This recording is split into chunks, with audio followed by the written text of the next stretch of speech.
One was being able to know the existence of deferred MBA. So deferred MBA as a concept is कि in my final year I'll apply to an MBA at your college. I'll get the admission उसी time ही, मतलब before I graduate or right after I graduate. But because they want you to come with experience, तुम्हारे पास seat है, but you will come when you have 2-3 years of experience, and that varies by college to college, right? Some colleges they have कि तुम 2 साल बाद ही आओगे, right? So after 24 months of work experience you can join us. Some colleges have that in this range you can join, right? So maybe from 2 years to 4 years के experience है, तो minimum तुम्हारे पास 2 साल होना ही चाहिए.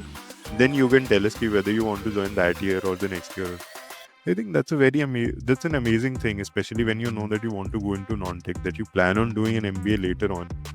So why not get it done with in your college? For example, when I got free from placements, like, and I had the 4th year to myself, that's a great time to give the GMAT or the GRE and deferred MBA में apply कर लो, उसी साल तुम्हें admission मिल जाएगा और फिर तुम बैठे रहो. मतलब then you have one, एक तुम्हारे सर से एक weight उतर गया that you have to apply for an MBA or prepare for a GMAT once you start doing your job, because it's essentially way more difficult. तुम उस पढ़ाई वाले मोड में नहीं होते हो, फेज में नहीं होते हो. Exactly you've not done mathematics quant like for quite some time, and then jobs are way more hectic than college life, especially at DTO. It's extremely chill. So and secondly, I think it gives you the opportunity to explore a lot of things that you would not want to do if you don't have that admission in your hand, right? If I know कि अगर 2 साल बाद मैं इस अच्छे college में जा ही रहा हूँ MBA के लिए, they can't take away my seat. I'd probably try for my hand at a startup or join some non-profit at a lower salary than for profit, right? So for example, that senior that I was talking about, right? He got an admit from a top US college for an MBA.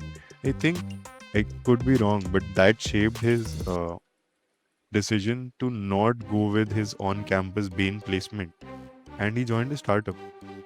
मतलब अगर मेरे को MBA का admission अभी नहीं मिला और मेरे को 2 साल बाद अप्लाई करना है, obviously I'd go with Bain because that's a better brand name, even if I learn less here.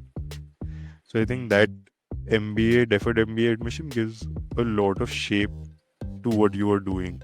I think what I could have done earlier, if I had the chance, or I could have like researched myself, was get to know about this thing that it exists, right? I only got to know about it when that senior that I'm talking about got his admission, and then through him or through some society group I got to know कि अच्छा ऐसा भी होता है. So if I had known about it earlier, probably I would have made my profile a certain way, because at the end of the day MBA में they want कि तुम मुझे रीजन बताओ तुम क्यों आना चाहते हो, राइट? कि अब तक मैंने ये करा है, आगे मैं ये करना चाहता हूँ, और आगे मैं ये कर पाऊँ इसलिए तुम्हारे कॉलेज में आना इम्पोर्टेंट है. That is why this MBA is important, because I can leverage that to go from the position where I am to the position where I want to be, right? This is where it helps me. So they want a clear goal in your mind. They want you to have a streamlined set of experiences that you have. कि भाई मैं first year में ये कर रहा था, second year में ये कर रहा था, थर्ड ईयर में ये कर रहा था. All of that led up to this moment where I want to be here, and then I want to do an MBA and then go there. I feel my experiences were a little all over the place, because again I said yes to anything I got my hand on. It wasn't कि मेरे पास 4 offer थे and then I decided this is the best one for me. So probably had I known about deferred MBA,